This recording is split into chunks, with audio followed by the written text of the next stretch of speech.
This is another Dynam unit.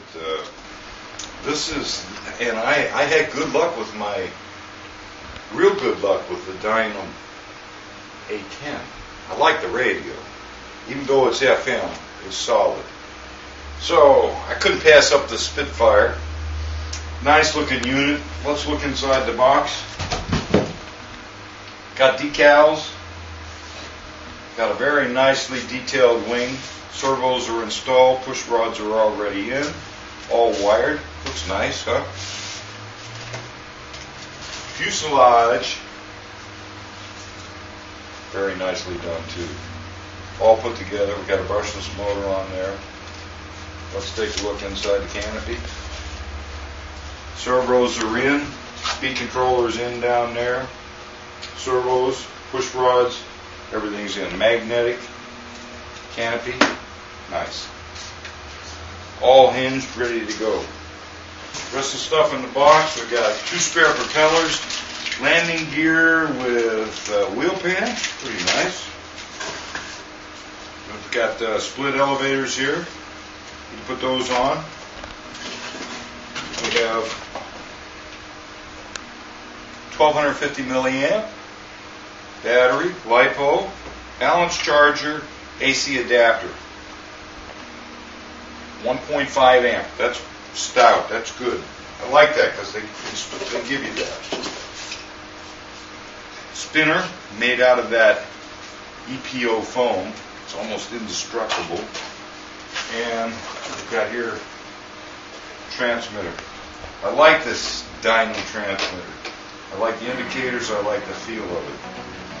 So let's put it together and fly it.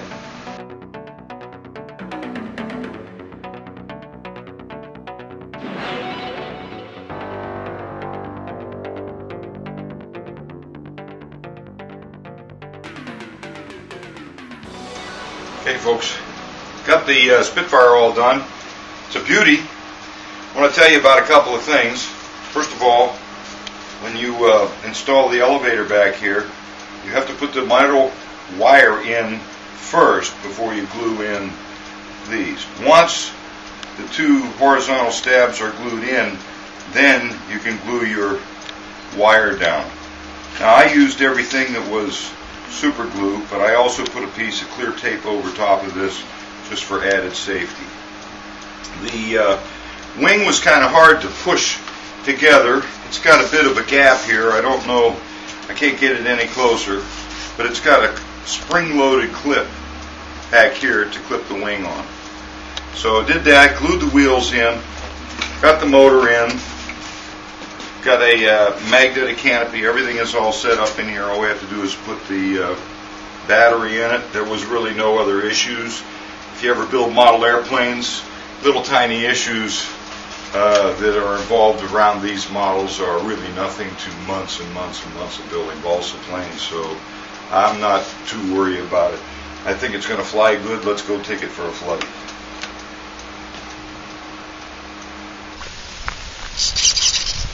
Spitfires were pretty famous in World War II also. Got rudder here, so maiden flight. Here we go.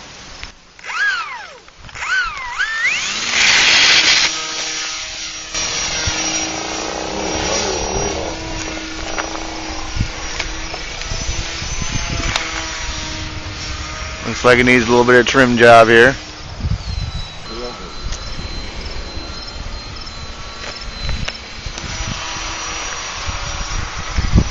When I push down, it dives. Just the slightest bit of down, it dives.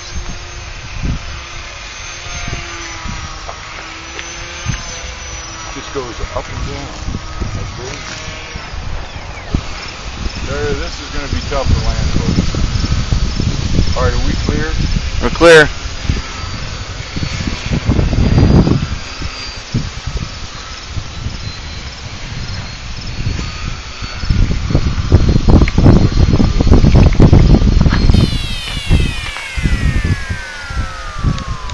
Oh.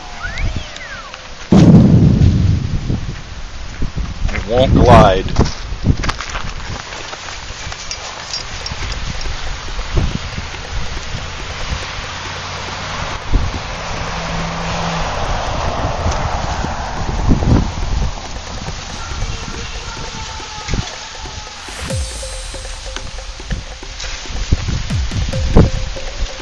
Well, there's a balance problem here. And I broke the landing gear off, actually just off here. And the prop. And prop. Well, as soon as I shut the power off, it wouldn't glide. It just snapped into the ground.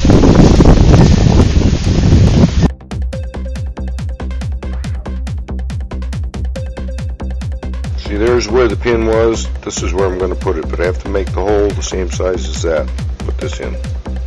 See, okay, we're going from here, making more throw, to less throw on here. Make sure you put the thread locker on the nut before you put it back together.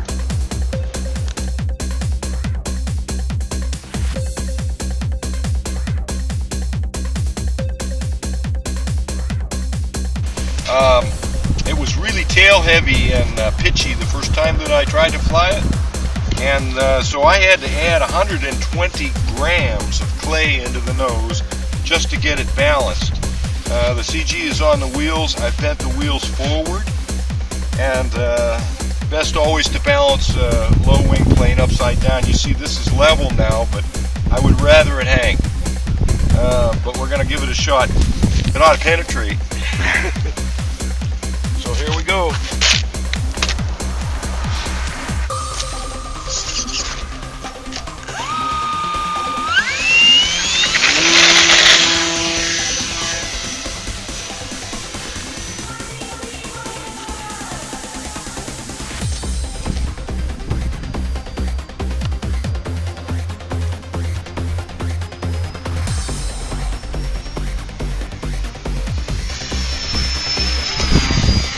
Real pitchy. Oh.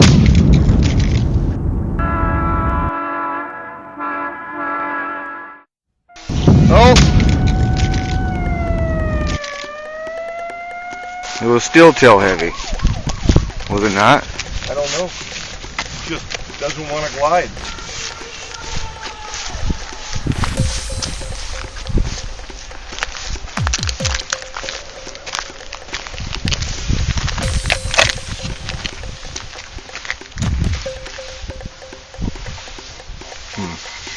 Well, not having good luck with this one, folks. Now, in looking at the machine, here's something. The aileron rod and arm is missing. I did not see that out there at the crash site. But trying to figure out what is the difference between this airplane and the real one, because the real Spitfire really flies well. And it's dealing with full-size air. Now, if you look at the bottom of this wing, you're going to see something here. We've got a open venturi here, front to back, and a small one over here. Now that's two different amounts of air drag coming right back over the control surfaces. Now that may not mean much in real life, but model airplane, that might be a difference. So I'm going to take and remove those two pieces and see how it flies without that.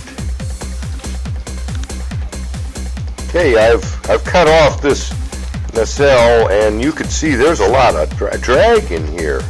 If you look at this, it's hollow all the way through. Also, this is drag. I'm going to remove this one on this side, and I'm going to cover this all, including the wheel wells, with clear tape to smooth the bottom of this wing up.